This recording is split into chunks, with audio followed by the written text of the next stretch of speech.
Salut à tous, on est de retour donc pour un nouveau numéro de Rebond, l'émission réalisée en partenariat avec Cegid. Alors, émission parfaitement bien nommée dans la période que nous sommes tous en train de traverser. Et là, on va s'intéresser au capital humain. C'est parti.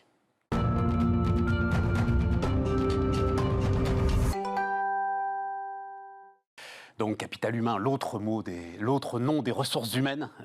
Donc, c'est Marc Bruzo, expert capital humain de Cegid, qui va nous accompagner. Bonjour Marc. Bonjour Stéphane. Et nous avons donc évidemment deux DRH pour parler de ce rebond autour des ressources humaines.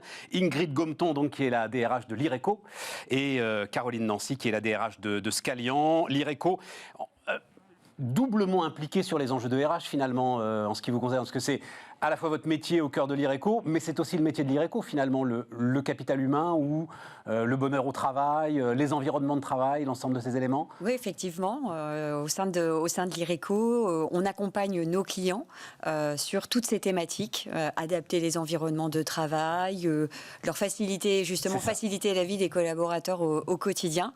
Donc on accompagne encore plus aujourd'hui qu'hier nos clients sur toutes ces thématiques d'environnement de travail et de bien-être au travail. 2000 personnes en France, hein, oui. C'est ça Ingrid, et je regardais, c'est très intéressant parce que vous avez commerciaux, chauffeurs-livreurs, service client, donc une palette de ce qu'on appelle en ce moment, je ne sais plus où sont les lignes d'ailleurs, mais entre première, deuxième, troisième ligne, enfin peu importe, mais en tout cas une palette intéressante en termes de... Effectivement, et qui nous permet de servir nos clients. De la prise de commande jusqu'à la livraison et donc d'assurer un service client optimum, notamment aussi avec nos chauffeurs-livreurs qui livrent directement chez les clients et qui ont poursuivi leur activité mais on va en parler, tout au long de cette crise. On va en parler, mais c'est un choix fort d'internaliser en fait la logistique. Caroline Nancy, donc DRH de Scalian. Caroline, Scalian, donc c'est la transformation digitale. Je me disais, on allait focuser peut-être sur l'industrie parce que c'est un de vos thèmes forts, hein, Industrie 4.0. Tout à fait. On a principalement effectivement des grands groupes industriels comme clients. On est basé donc sur 7 pays avec plus de 3000 collaborateurs. Profil plutôt ingénieur et avec, je dirais, un taux de croissance assez élevé, donc ce qui nous caractérise aussi dans nos métiers autour de la transformation digitale. Pousser les organisations au-delà des zones de confort. C'est écrit sur votre site internet. J'ai trouvé que c'était... Voilà, on challenge. Oui, mais ça pouvait être finalement une belle thématique, un beau claim pour cette émission et pour ce numéro de Rebond. Et puis la start-up qui nous accompagnera sur la fin de cette émission, justement, ce sera sur la mesure de l'engagement. J'avais envie de commencer par là, Marc, si tu en es d'accord. On est quand même dans une période qui n'en finit pas. Voilà, on va dire les choses comme ça. Est-ce que c'est pas le premier défi là en ce moment des RH que de faire un petit peu comme le DRH de la République, le président de la République, de nous dire tenez bon, mais comment on fait justement ? C'est toute la problématique de nos amis DRH. Ouais. Moi, je suis plutôt leur prestataire de service en tant qu'éditeur de solutions applicatives dans le domaine de la paye et du talent. Mais effectivement, les discussions au quotidien que j'ai avec les DRH, ils sont dans l'ajustement permanent. Ils essaient d'anticiper, de prévoir ce qui peut se passer, d'imaginer des scénarios, d'accompagner l'entreprise, d'accompagner les collaborateurs. Je crois que nos amis DRH sont sur la ligne de front depuis maintenant une bonne année. Ingrid, ajustement permanent, j'aime bien ce terme d'ajustement permanent. C'est comme ça que vous vivez la période là ? Ah mais complètement. Donc on a poussé au maximum l'agilité de nos organisations et aussi on a pu compter sur nos collaborateurs parce que les équipes, les premières au quotidien, ont fait preuve justement de cette agilité pour qu'on puisse s'adapter à la fois aussi à nos clients parce qu'ils ont été aussi très impactés. Donc il faut être à l'écoute de nos clients dont les activités évoluent et sont aussi perturbées. Mais oui, parce que vous vivez en direct un environnement de travail qui change aussi. Exactement. Les clients le vivent, nous le vivons. Exactement. On le vit ensemble. Donc, c'est vrai que ça permet aussi de développer des synergies avec eux qui sont aussi intéressantes. Ingrid, est-ce que, c'est la grande phrase du président de la République, là, vivre avec le virus.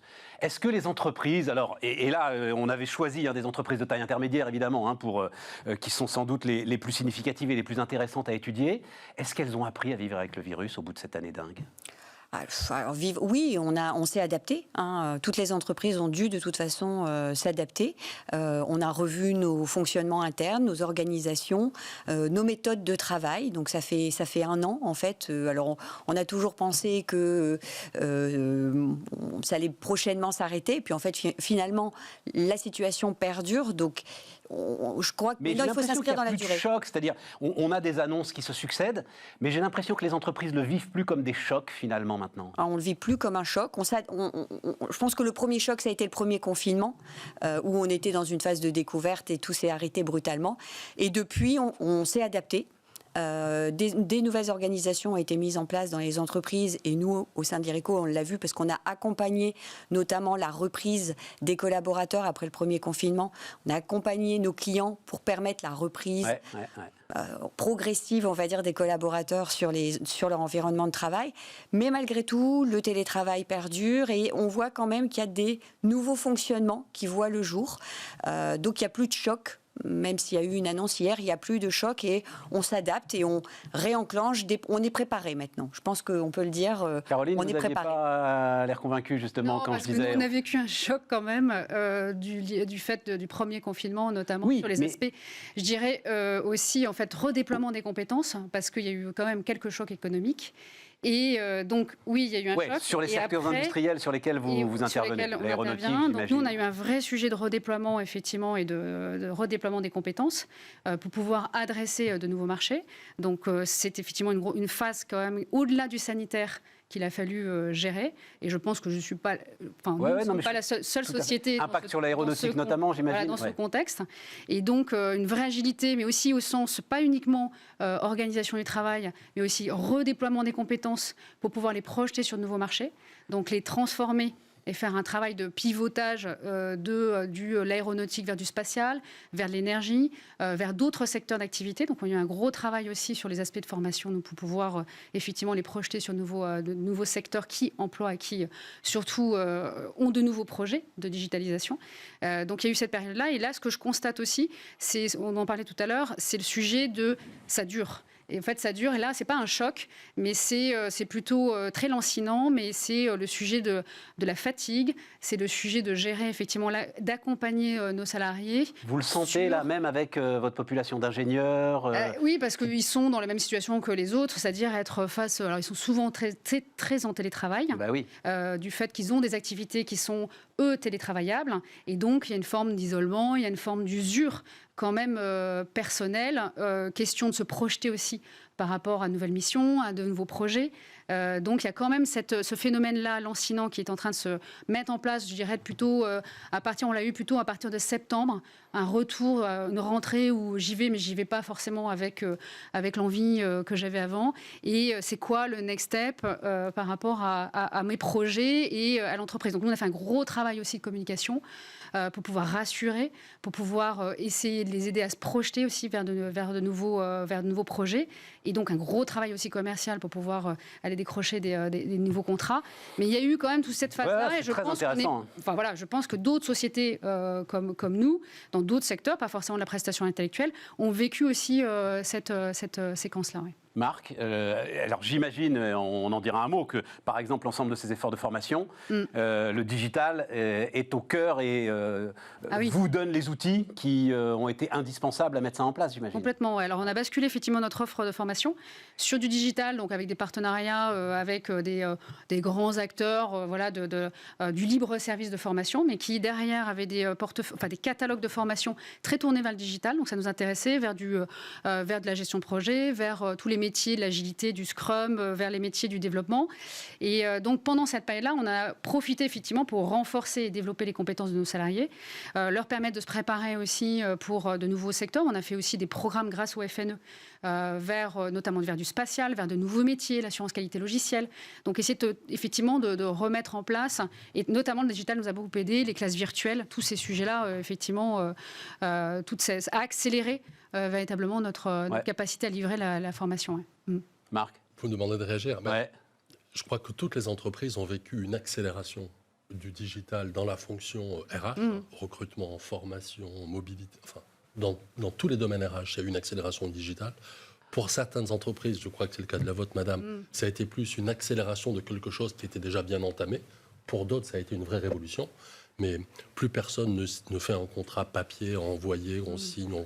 Donc on est tous passés sur du digital sur l'ensemble des aspects des RH. Et nous, on a été très proche de nos clients pour les aider dans cet aspect-là.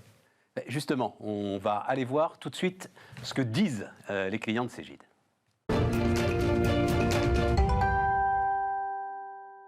Marc, 1 minute 30, c'est les questions qui remontent. Quelles sont les questions qui remontent là à l'ensemble de ton service de capital humain?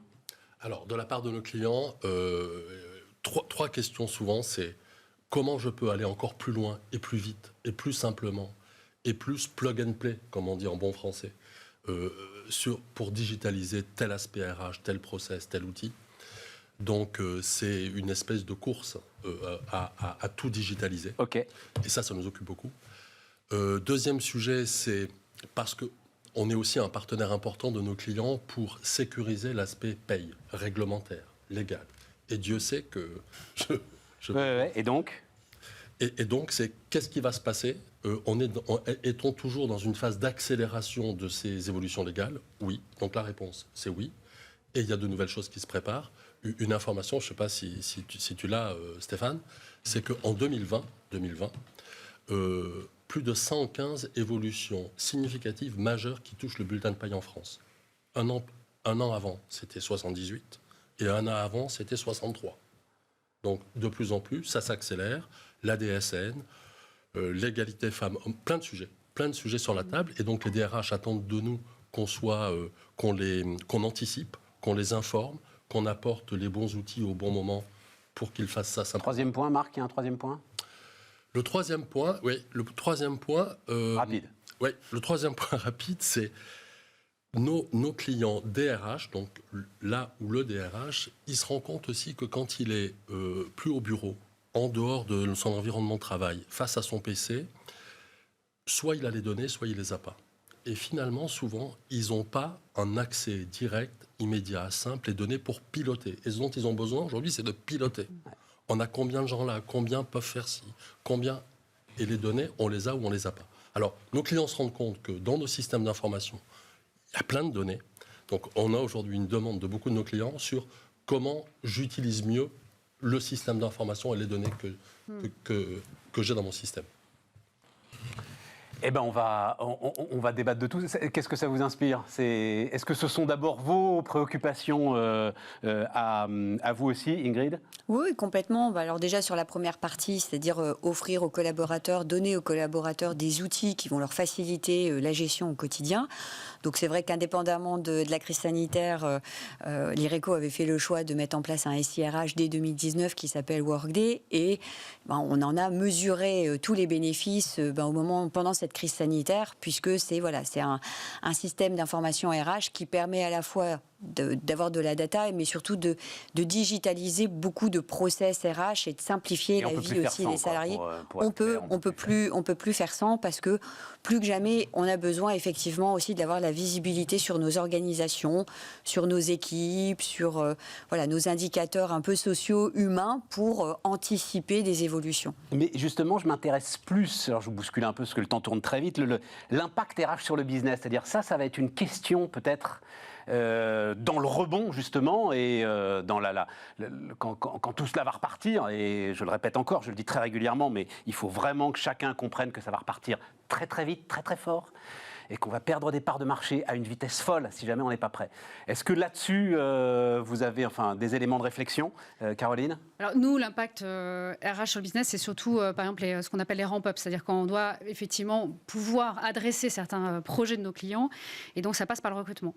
Donc c'est-à-dire que je sois en capacité, en tout cas nos équipes de recrutement, soient en capacité à mobiliser des compétences, identifier des compétences rapidement pour pouvoir adresser les projets. Aujourd'hui, on parle du rebond, nous on est reparti effectivement depuis janvier sur une croissance. On voit effectivement beaucoup de réponses à appels d'offres qui arrivent pour nos clients, dans le secteur public, dans le ferroviaire, dans l'énergie. Et donc notre sujet, c'est de pouvoir mobiliser les compétences, les identifier. Donc les systèmes d'information RH sont utiles à ça, c'est-à-dire pouvoir effectivement via du mapping de compétences, dans les bases de données candidats, les identifier, les qualifier, les suivre. On fait aussi beaucoup d'enquêtes candidats pour retravailler la relation candidat. Donc tous ces sujets-là, c'est, oui, bien sûr, forcément, on a un impact direct. Parce que derrière, on pourra effectivement décrocher certains marchés, aussi démontrer à nos clients que voilà où sont les compétences, quel est le niveau de compétences dont on dispose. Et donc, en interne, en externe, donc on a vraiment une base de données quasiment fusionnée pour pouvoir projeter effectivement notre savoir-faire sur les projets clients. Donc oui, cette digitalisation, notre activité a un impact direct sur le business. On a un impact direct aussi sur la satisfaction collaborateur par rapport à la satisfaction client. Attends, juste un mot encore, Caroline, sur le business. Tu arrives à l'objectiver, à le mesurer de manière précise, à apporter... J'ai entendu une phrase formidable récemment, l'idée, mais pourquoi est-ce que c'est les directeurs financiers qui deviennent directeurs généraux et jamais les directeurs des ressources humaines? Et la réponse, je l'ai trouvée brillante, c'est ils ont réussi à s'accaparer la data. La réussite de l'entreprise, la réussite de la croissance et donc la data. C'est la data. C'est un sujet pour vous, ça? Ah oui, chaque fois on nous pose la question du ROI. Donc on nous dit, voilà, Caroline, tu lances telle initiative, c'est quoi le ROI à très court terme, à moyen long terme? Et donc là, il y a moyen des moyens d'objectiver maintenant. On fait le lien avec notre taux d'attractivité candidat, donc combien effectivement, moi je suis mes taux de transformation recrutement, c'est-à-dire entre le nombre de personnes qui ont été rencontrées, combien on arrive à recruter in fine. Donc ça a un lien avec l'offre sociale, ça a un lien avec la qualité aussi du recrutement et des recruteurs. C'est un lien avec la qualité du management. Là, je suis aussi, par exemple, l'attractivité à travers les taux de cooptation. Donc, toutes ces informations-là nous donnent, et je suis capable de vous dire combien me coûte un recrutement. Et donc, toute cette information-là, effectivement, à nous de la partager, à nous de la monitorer, bien entendu, et la transposer, bien entendu, aussi sur les indicateurs qui sont le chiffre d'affaires, comment il croît et à quelle vitesse. Tout à fait. Ingrid, c'est quelque chose sur lequel vous travaillez aussi? Oui, complètement. Et on a toujours peut-être cru à tort que la fonction RH est très orientée développement humain et que ça ne peut pas se quantifier, que ça ne peut pas se mesurer. Et c'est faux, en fait. Il y a vraiment beaucoup de moyens pour mesurer l'efficacité ou les résultats ou l'impact business de process ou de projets RH concrètement auprès du compte de résultats de l'entreprise. Absolument. Marc, vas-y. Ouais, je pense que ce qui est important, au-delà des indicateurs propres à la fonction RH, c'est de corréler les résultats des plans d'action RH avec les indicateurs business de l'entreprise, avec le PNL de l'entreprise. C'est ça. Et c'est ça qui Oui, mais il faut pouvoir objectiver, en fait, l'ensemble de cette matière qui est quand même assez souvent immatériel, au cœur de ce que vous faites. Absolument, il faut avoir les systèmes d'information capables d'utiliser ces données et je pense que c'est un enjeu, pour moi, c'est un enjeu majeur des DRH dans les mois et les années qui viennent. Un mot aussi dont on attend finalement assez peu parler, c'est les partenaires sociaux et les rapports aux partenaires sociaux. Est-ce que c'est une question qui vous intéresse et voilà. Ça fait partie du quotidien. Oui, ça fait partie du quotidien, mais c'est vrai qu'avec l'ensemble de ces développements dont on a parlé, de télétravail, de digitalisation, etc., eux-mêmes peuvent redouter de se retrouver face à une entreprise éclatée où l'action collective devient un peu plus compliquée, même pour vous d'ailleurs, à comprendre et à saisir. Comment est-ce que vous voyez l'évolution de ces questions-là? Donc nous, on est en plein dedans parce que je viens de finir, je clôture quasiment ma négociation sur un accord télétravail avec nos partenaires hier soir, en fait. Donc oui, ils sont plutôt... ils sont sensibles. Ce que je trouve intéressant, c'est qu'ils sont sensibles quand même à l'évolution des organisations du travail. Ils sont moteurs parce qu'ils voient qu'ils ont parce qu'ils représentent les salariés, moteurs sur la qualité de vie au travail. Et donc, ils voient le bénéfice. Et ils l'ont vu quand même si aujourd'hui on se plaint du télétravail, tout le monde a aussi constaté les bénéfices. On a fait une enquête. L'enquête est positive. Oui, il y a des effets de bord, mais ils voient aussi les bénéfices pour les déplacements, pour l'impact environnemental, parce que justement on se déplace moins, pour tout un tas d'éléments. Et donc, ils sont plutôt moteurs. Nous, ils ont été très moteurs pendant la période... en tout cas, ils nous ont accompagnés pendant la période de crise sanitaire pour tous les dispositifs qu'on a dû être amenés à déployer. Et donc, pour nous, je vais le dire avec un peu de provocation, ça peut être de vieilles organisations qui vous aident à mettre en place le travail du futur, parce qu'il y aura forcément un travail. Ils sont demandeurs. Là, on est en train de se poser des questions. Enfin, demandeurs. Ils sont en tout cas déjà en train de se projeter. Nous, on va avoir des sujets aussi sur, bien entendu, après la deuxième phase, ça va être sur les locaux, sur l'introduction potentielle du flex office. Mais on sait qu'on a des bénéfices au flex office, pour l'avoir déjà vécu dans notre environnement. Et donc, ils sont plutôt demandeurs et à nous dire, tiens, quand est-ce qu'on l'adresse ce sujet-là? Je dis, attendez, les baux ne sont pas pour le moment, mais c'est une forme de visibilité aussi. En plus, c'est le métier d'Ingrid. C'est son environnement de travail, c'est là-dedans aussi qu'on se projette. Effectivement. Et après, alors, d'un autre côté, les partenaires sociaux expriment aussi parfois des inquiétudes, c'est légitime, sur et demain. Comment ça va se passer demain, jusqu'où on ira sur, par exemple, le télétravail, parce que à l'inverse, on a vu les bénéfices du télétravail, on voit aussi que malgré tout, pour les salariés qui ont une fonction télétravaillable, il y a aussi quand même un besoin de contact, de pouvoir être avec ses collègues. Donc il y a les deux. Donc je pense que l'enjeu demain aussi de la fonction RH, ça va être, on a connu un modèle avant la crise sanitaire. On en a créé un nouveau, là, depuis 1 an qu'on vit. Il va falloir, après la crise, trouver un juste milieu entre ce qu'on vit en ce moment et ce dont on va avoir besoin demain. Je ne pense pas le 100% télétravail n'est pas forcément la solution automatique. Il va falloir trouver, repenser des fonctionnements. On a développé beaucoup les réunions par Teams ou à distance et ça fonctionne très bien. Ça évite effectivement des déplacements inutiles et ça améliore la qualité de vie, vie professionnelle, vie personnelle. Donc il va falloir réinventer l'entreprise avec tout ça. Mais les partenaires sociaux l'expriment aussi, donc c'est intéressant parce que ça nous permet aussi d'ajuster jusqu'où les collaborateurs sont aussi prêts à faire bouger les lignes parce que c'est une entreprise, c'est aussi un collectif.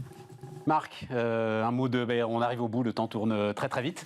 Un mot de conclusion sur ces évolutions? Non, j'avais en tête une fois parce on avait parlé de ressources humaines et puis après j'ai vu beaucoup direction des richesses humaines et là ça va être de plus en plus des relations humaines finalement qu'il va falloir que vous retissiez au cœur d'une entreprise éclatée. Un élément, un mot de conclusion? En écoutant nos invités, je me dis c'est passionnant d'être DRH en ce moment. Je pense que ça n'a jamais été aussi intéressant d'être DRH que maintenant. C'est vrai, vous le vivez comme ça? Complètement. Ouais. C'est une chance aussi de vivre ça dans l'histoire. Vous êtes au dispositif de l'entreprise, à devoir anticiper, ajuster, imaginer demain, nouvelles formes de travail. Vous êtes les leaders de la digitalisation aussi. Moi, je trouve que c'est extraordinaire. Et nous qui sommes le partenaire, un des partenaires préférés des DRH, on est très heureux d'être aussi dans alors, il nous reste 30 secondes, donc vous êtes obligé d'avoir une réponse courte, mais vous pensez que le DRH va remonter? En ce moment, toutes les fonctions transverses sont en train de dire on a montré qu'on était indispensable, on va se rapprocher du board. Vous pensez que vous allez vous rapprocher du board? Sincèrement, c'est pas ma préoccupation première. Je pense que notre préoccupation en tant que DRH, quand on fait ce métier, c'est vraiment par contre, de remettre le collaborateur, l'humain, au cœur de nos organisations, parce qu'on a vu durant cette crise que sans nos équipes, sans nos collaborateurs, l'activité, la valeur humaine, elle a pris tout son sens, je pense, aujourd'hui, dans le contexte actuel. Caroline? Alors nous, la fonction est déjà une fonction stratégique, donc je pense que 15 secondes. De ce point de vue-là, ça va. Mais après, oui, c'est vrai que dans la façon d'interagir, notamment avec nos managers, avec nos directeurs, ça a changé. Notre rôle est plus central. Mais surtout, ce qui est intéressant, c'est le côté, effectivement, aller sur le collectif et comment recréer du lien, comment redonner de l'énergie à l'entreprise. Et ça, c'est passionnant, quoi. On s'amuse beaucoup, de ce point de vue-là. Justement, transition parfaite, parce qu'on va pas découvrir d'ailleurs, l'outil est là depuis longtemps, mais elles sont en train de se multiplier.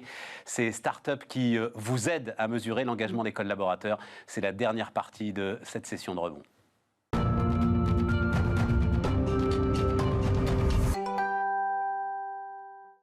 Et donc c'est Christophe Bergeon qui va nous accompagner sur la toute dernière partie. Bonjour Christophe. Bonjour Stéphane. Avec une start-up, oui je disais start-up, mais c'est même plus start-up là maintenant Christophe. Depuis combien de temps Un peu plus de 5 ans. Un peu plus de 5 ans. Voilà, on commence à ne plus être une start-up. Non, scale-up, là, une idée de chiffre d'affaires de croissance et de développement au moins. On fait à peu près x2 chaque année. Donc voilà, on est plutôt sur une dynamique très positive.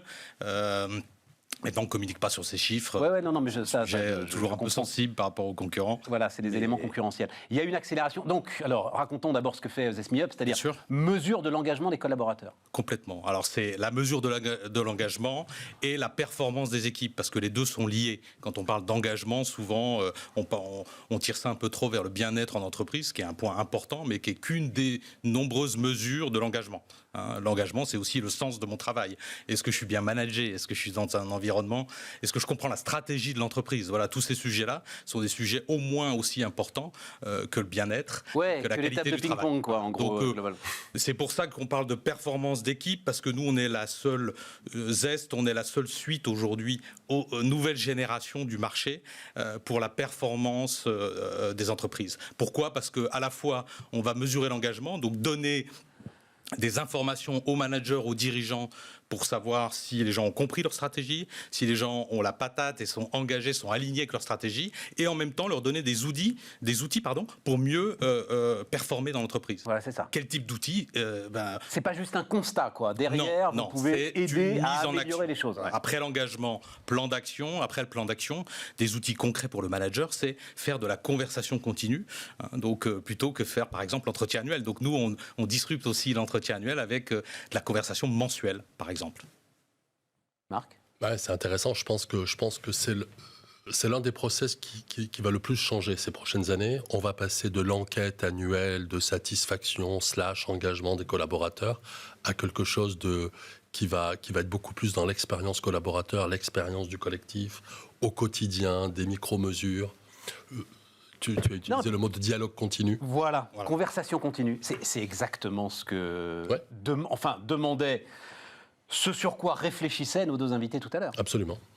C'est les sujets. Alors évidemment, ça s'accélère avec la crise, alors, avec le management. Oui, mais ça s'accélère. Alors, objectivons ça s'accélère. C'est quoi t'arrives plus à répondre aux commandes tellement il y en a? C'est une croissance de 10, 20, 30, 50, 200%? Alors, un point que j'ai pas précisé tout à l'heure, c'est que nous, on a décidé de viser la rentabilité. Depuis 2 ans, Zest est rentable. Voilà, donc, on trace notre chemin aussi par rapport à ça. Ce qui n'est pas idiot quand on vu la situation, on était content au début du Covid, quand est arrivée cette immense crise, d'être rentable, en fait. De se dire, bon, voilà, on maîtrise notre destin. On n'est pas en train de lever des fonds et puis d'arriver à ce qu'on tout s'arrête et puis on peut plus continuer. Voilà, donc ça, c'est un point important. Après, encore une fois, c'est x2 chaque année, c'est aussi x2 sur les effectifs, x2 sur les clients, sur le chiffre d'affaires. Donc c'est important. Alors il y a des scale-up qui vont à x3, x4. Mais est-ce que cet élément, ça nous a frappé, Marc et moi, de conversation continue, et peut-être une demande qui revient complètement de manière plus importante que ce que ça pouvait être l'année dernière? Tout à fait. Non, mais je pense que c'est ça que la crise a impacté, c'est qu'aujourd'hui les managers n'ont pas les outils pour mieux manager à distance, ou ne serait-ce que manager à distance. Ouais, voilà. Et même un manager, avant le Covid, avait du mal à faire des points réguliers avec ses collaborateurs. Mais là, aujourd'hui, c'est quasiment impossible. Donc, et ils sont demandeurs, en plus, ces collaborateurs. Parce qu'il y avait tout un sujet pour vous de ne pas les sursolliciter non plus avec l'ensemble de ces enquêtes. Je crois que ça, c'était un sujet important. Oui, il y a l'enquête fatigue. Voilà. Là, les choses sont peut-être un peu différentes. On aime bien, finalement, avoir des... Évidemment, là, vous êtes sur quelque chose qui est essentiel. C'est je t'aide à grandir, je t'aide à mieux performer dans l'organisation. Et quand, en plus, on ne se voit pas, c'est évident qu'il faut avoir un outil pour le faire et le faire simplement, et on le fait aussi sur mobile, bien évidemment. C'est indispensable, ça, pour ces fameuses nouvelles générations dont tout le monde nous parle. C'est non seulement indispensable pour les nouvelles générations, mais il y a un autre point particulier dont on ne parle pas assez, et Marc connaît bien le sujet, c'est que les systèmes d'information RH, qui sont déjà pas temps réel, ne touchent pas l'école bleue. Voilà. Nous, avec le mobile, et on n'a pas besoin d'une adresse email pour se connecter à Zest, donc on touche les employés en première ligne. Tous les employés. Tous les employés. Les amis, c'était le mot de la fin, et on se retrouve très bientôt pour un nouveau numéro de Rebond en partenariat avec Cégide.